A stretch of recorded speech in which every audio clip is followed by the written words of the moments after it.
نحمدہ ونصلی علی رسولہ الکریم اما بعد۔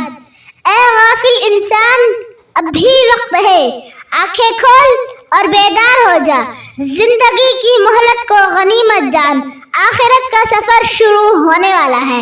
عن قریب دنیا تمہارا نام زندوں کی فہرست سے نکال کر مردوں کی فہرست میں لکھ دے گی۔ تمہیں زمین کے نیچے دفن کر دے گی۔ تمہارے پھول جیسے چہروں پر مٹی کا ڈھیر ہوگا، نیچے قبر کا گڑھا ہوگا۔ یہ حسن و جمال سارا کا سارا جاتا رہے گا اور بالکل مٹ جائے گا، حتیٰ کہ ہڈیوں پر نہ گوشت رہے گا نہ کھال رہے گی۔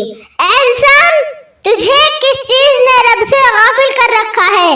جب آسمان پھٹ جائے گا اور جب ستارے ٹوٹ پھوٹ کر بکھر جائیں گے اور جب سمندر بہا دیے جائیں گے اور جب قبریں اکھیڑ دی جائیں گی، تو ہر شخص جان لے گا کہ اس نے آگے کیا بھیجا ہے اور پیچھے کیا چھوڑا ہے۔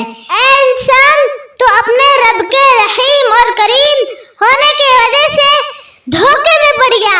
یاد رکھ، وہ رحیم اور کریم ہونے کے ساتھ ساتھ جبار اور قہار بھی ہے۔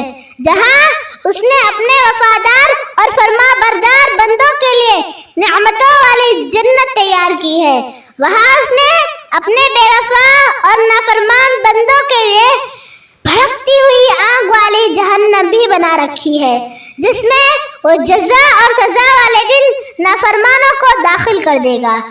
خدا حافظ۔